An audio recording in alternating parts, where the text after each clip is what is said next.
Well, hello, everybody. For this episode, I thought I might begin by regaling you with one of my favorite books, The Education of Henry Adams. In this story. Wait. Oh no. I'm starting to feel that discoloration feeling again. Am I going black and white? Jingle those bells and deck your halls, because Santa Claus is coming to town. But he's not bringing with him a sack full of toys. No. He carries with him an important message. One about cheer, fear, and those we hold most dear. You see, in times like these, it's important to remember those we hold most dear. Tonight, we enter the Christmas season, not through the front door, but through the chimneys of the Twilight Zone.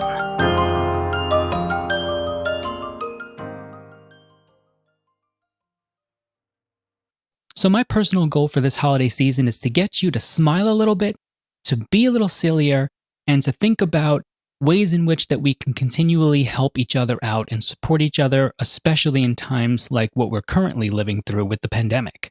Now, I want to begin by drawing your attention to a Christmas special that you might not have ever heard of before, honestly, because it comes out of the Twilight Zone, and we never really tend to think of the Twilight Zone being connected with Christmas. However, it really is a good episode. It's one of my favorites.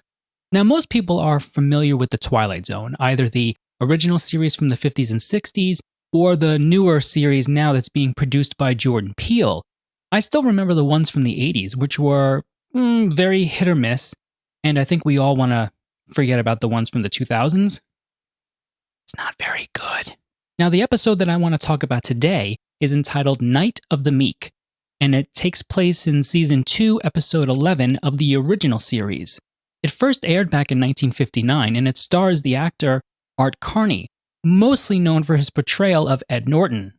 No, not that Ed Norton. I mean Ed Norton, the lovable but gullible neighbor of Ralph Cramden, remember from The Honeymooners? Now, I'm going to give a bit of a plot synopsis here because I think it's important.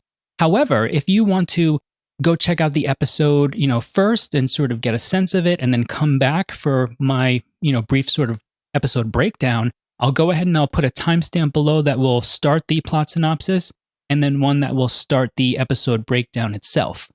Now, in Night of the Meek, Art Carney plays a department store Santa, or a mall Santa as we sort of call it today, and he has a bit of a drinking problem.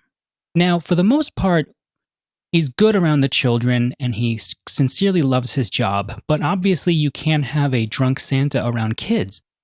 Yes, I do think that the movie is funny, but we don't actually want that in real life near our kids.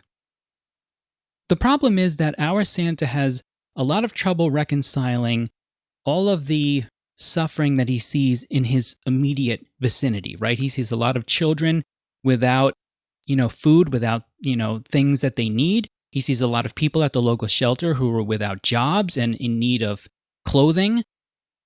And then he goes off to his department store job where he sees a lot of, kids asking for this and that and the other thing.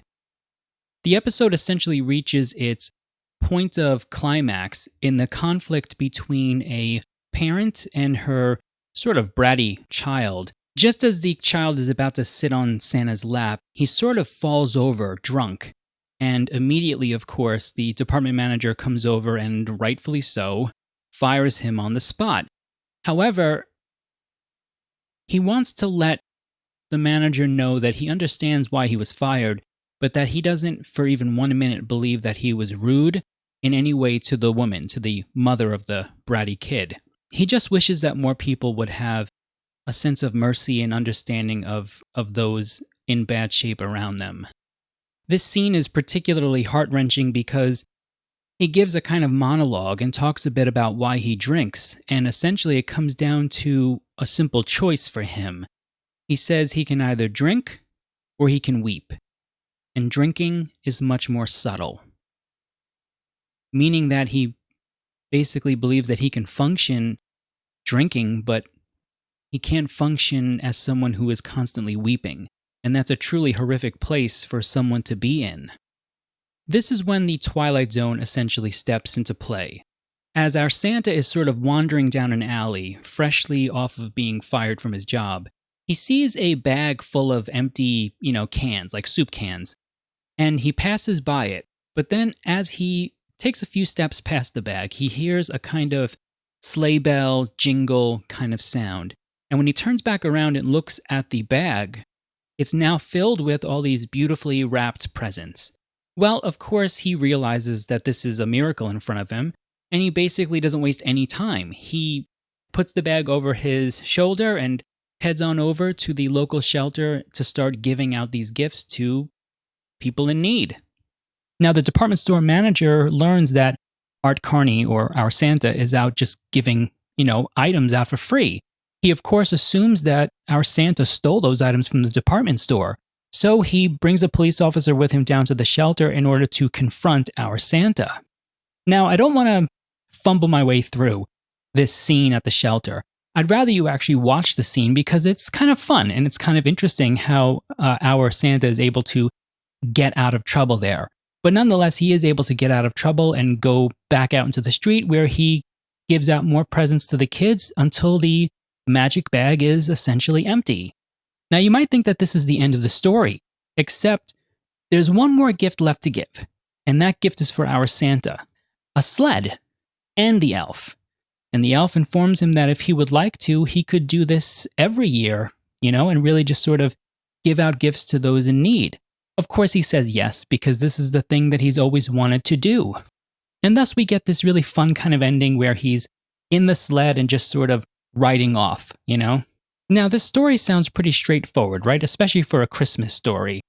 However, the reason why I like to watch this episode at least once a year and more toward the beginning of the season is because it does a great job of reminding me to keep things small.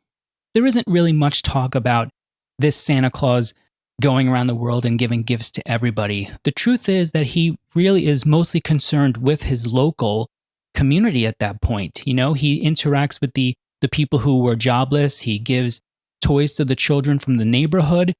And that always reminds me that this idea of human poverty can sometimes make us incredibly overwhelmed, right? What can one person do against the poverty of the world? And this episode sort of tries to answer that for us. Essentially, look to your own community first. You don't even have to give money, or you don't even have to buy a lot, right? But there are plenty of your local shelters and pantries that really just need items like shampoos, school supplies, canned goods. All of these things may seem like nothing to you, but for them, it can be the difference between life or death even. Now, I also like the idea that this magic bag essentially runs empty after a while. It's a nice subtle way of telling us that at some point, our sort of consumer wants have to end, right? We have to be satiated about what we have at a certain point. And I think this episode does a nice job of sort of showing that to us, just how appreciative people are for just even one gift that is meaningful and well thought out. Art Carney delivers a truly wonderful performance. In fact, one of the things that Carney has always done well in his career was he's always been able to draw a certain childlike exuberance and energy in his roles that really is quite unique to him. And the way he's able to go from being so incredibly sad to so joyful about his new career as a genuine Santa Claus, it really does make you feel happy for him, right? Like almost as if something good really did happen in the world. Now, the Twilight Zone always does a really good job of illuminating possibilities within us as a species. It magnifies what is and what could be and gives us a way into talking about how to make it so in the real world. I think our silver lining lesson for today is to not be afraid to think small, to think locally in terms of your charity and your giving. More and more people are out of work and struggling to make human connections today because of the pandemic. So anything that you can do, and it doesn't have to be money. Sometimes it can just be giving your time or even just giving a smile. Anything that you can do to bring a little bit more charity into the world can really spread, well, for lack of a better term, like a pandemic.